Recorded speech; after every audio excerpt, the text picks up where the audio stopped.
கர்த்தருக்கு பிரியமானவர்களே, கர்த்தர் இன்றைக்கு உங்களோட பேசவிருக்கும் வார்த்தையை கேட்கலாமா? 2 சாமுவேல் 22ஆம் அதிகாரம் 19ஆம் வசனம்.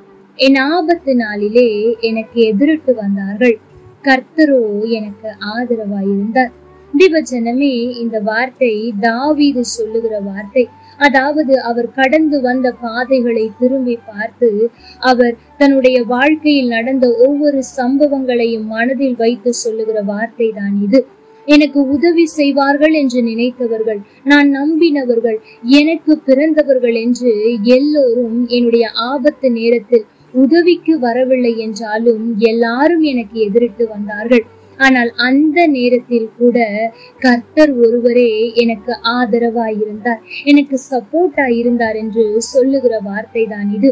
தேவஜனமே, தாவீதனுடைய வாழ்க்கையை நீங்கள் சற்று திரும்பி பார்ப்பீர்கள் என்றால் அவருடைய வாழ்க்கையில் எப்படிப்பட்ட நேரத்தில் ஆண்டவர் ஆதரவாய் இருந்தார் தெரியுமா? முதலாவது, தன் தகப்பனுக்கு கீழ்ப்படிந்து தகப்பன் சொன்ன வேலையை அவன் ஒழுங்காக பார்த்து கொண்டிருக்கிறான். ஆடுகளை வனாந்திரத்தில் மேய்த்து கொண்டிருக்கிறான். தகப்பன் மறந்து விட்டார்.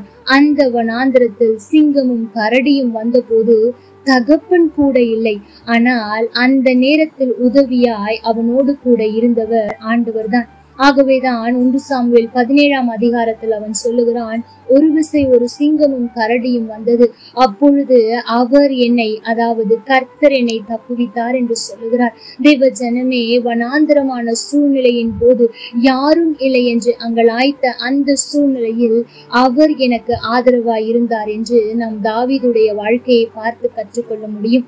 இரண்டாவது, நீங்கள் தாவீதுடைய வாழ்க்கையை பார்த்தீர்கள் என்றால் அவனை விட பராக்கிரமசாலியான கோலியாத், அவனை எதிர்க்க இவன் புறப்பட்டு போகிறான். அவனுடைய பார்வைக்கு இவன் மிகவும் அற்பமாய் தான் காணப்படுகிறான். அப்படிப்பட்ட நேரத்தில் தன்னை விட பலவானான கோலியாத்தை ஜெயிப்பதற்கு ஆண்டவர் அவனோடு கூட ஆதரவாய் இருந்தார். மூன்றாவது, தன் சொந்த மாமனார் அவனை பகைக்கிறான், அவனை கொல்ல முயற்சிக்கிறான். அப்பொழுது ஆண்டவர் அவனுடைய கைக்கு அதாவது சவுலின் கைக்கு தப்புவிக்க ஆதரவாய் இருந்தார். தேவஜனமே, இன்றைக்கு நம்முடைய வாழ்க்கையும் சற்று திரும்பி பாருங்கள். இந்த 9 மாதத்தில் எத்தனை வனாந்தரமான சூழ்நிலை, அப்பொழுதெல்லாம் அவர் நமக்கு ஆதரவாய் இருந்தாரே.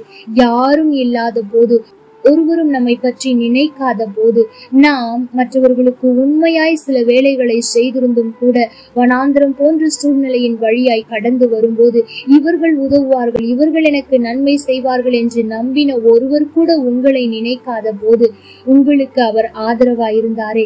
அதை ஒரு நாளும் மறந்து போகாதிருங்கள். இரண்டாவது, இந்த 9 மாதத்தில் நீங்கள் எத்தனை பெரிய பெரிய பிரச்சனைகளை பார்த்திருக்கிறீர்கள். இதையெல்லாம் என்னால் சமாளிக்க முடியுமா, இதை என்னால் மேற்கொள்ள முடியுமா என்று நீங்கள் எந்தெந்த காரியத்தில் பயந்து கொண்டிருந்தீர்களோ அதில் எல்லாம் ஜெயிப்பதற்கு ஆண்டவர் ஆதரவாயிருந்தாரே.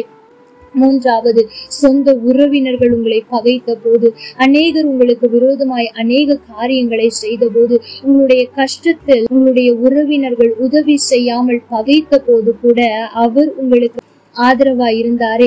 இப்படி இந்த 9 மாதத்தில் ஆண்டவர் எவ்வளவு நன்மைகளை செய்திருக்கிறார், எவ்வளவு காரியங்களில் அவர் நமக்கு ஆதரவாய் சப்போர்ட்டாய் இருந்திருக்கிறார்.